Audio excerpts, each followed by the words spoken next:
स्वागत है आपका मिल्लत टाइम्स में। मैं हूं आपके साथ नैयर आजम। पटना में प्रधानमंत्री नरेंद्र मोदी को जान से मारने की प्लानिंग का क्या है पूरा मामला? क्या इसके तार सिमी यानी student Islamic movement of India और पीएफआई यानी पॉपुलर फ्रंट ऑफ इंडिया से जुड़े हैं? आइए जानते हैं आज के इस रिपोर्ट में। बीते रोज मंगलवार यानी 12 जुलाई को प्रधानमंत्री नरेंद्र मोदी बिहार की राजधानी पटना पहुंचे, जहां उन्हें बिहार विधानसभा के शताब्दी समारोह में बतौर मुख्य अतिथि शामिल होना था और वो शामिल हुए भी। समारोह सकुशल संपन्न हुआ, यहां तक तो सब कुछ ठीक था, लेकिन सनसनी तब फैल गई जब पटना पुलिस ने अतहर परवेज और मोहम्मद जलालुद्दीन नाम के दो व्यक्तियों को यह आरोप लगाकर गिरफ्तार किया कि ये लोग पीएम मोदी को जान से मारने की साजिश रच रहे थे।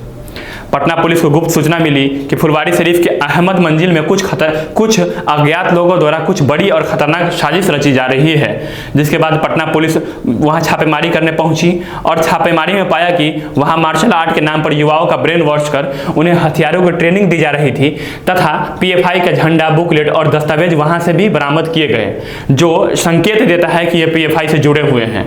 इधर पटना पुलिस ने दावा किया कि इनका मकसद पीएम मोदी को जान से मारना तथा तुर्की सैन्य की मदद से 2047 तक भारत को मुस्लिम राष्ट्र बनाना था, जो कि एक गंभीर आरोप है।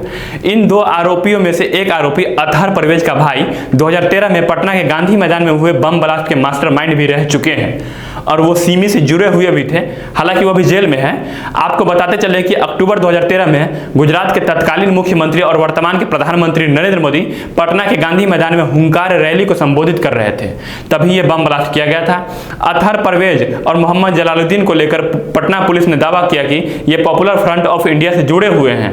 अतहर और जलालुद्दीन के अलावा 26 लोगों पर एफआईआर दर्ज की गई है, जिसमें 3 और लोगों को गिरफ्तार किया गया है। गिरफ्तार किए गए लोगों में मगरूब दानिश, अरमान मलिक और शब्बीर आलम का नाम शामिल है। खबर लिखे जाने तक मामले की आगे की जांच के लिए एनआईए को सौंप दिया गया है। इन सब आरोपों के बाद पीएफआई की तरफ से प्रेस रिलीज जारी की गई, जिसमें बताया गया कि बिहार पुलिस का दावा हास्यास्पद है और संगठन को बदनाम करने की कोशिश है। और आगे उन्होंने कहा कि बिहार पुलिस ने पटना में 2 मुस्लिम युवकों को आतंकवादी होने का दावा करते हुए गिरफ्तार किया और गिरफ्तारी से जुड़े पॉपुलर फ्रंट ऑफ इंडिया के खिलाफ कई आरोप लगाए। ये सभी आरोप किसी भी हकीकत से दूर है।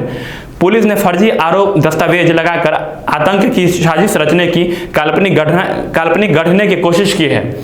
गिरफ्तार व्यक्ति के पास से कथित रूप से मिला 8 पन्नों का दस्तावेज पूरी तरह से मनगढ़ंत है। यह दस्तावेज पहली बार सार्वजनिक डोमेन में तब आया जब यूपी पुलिस ने इसे बस्ती के एक मामले की चार्जशीट में शामिल किया था। पॉपुलर फ्रंट एक कानूनी और लोकतांत्रिक तरीके से काम करने वाला संगठन है।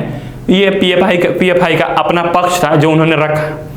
अभी के लिए इतना ही। आप देखते रहिए मिल्लत टाइम्स। बहुत बहुत शुक्रिया। मिल्लत टाइम्स की खबरें पढ़ने, सुनने और देखने के लिए गूगल प्ले स्टोर से ऐप डाउनलोड करें। यहां आप उंगली की क्लिक में पढ़ सकते हैं 4 ज़बानों में न्यूज़, उर्दू, हिंदी, अंग्रेजी, बंगला। आप ऐप पर मिल्लत टाइम्स की वीडियोस भी देख सकते हैं।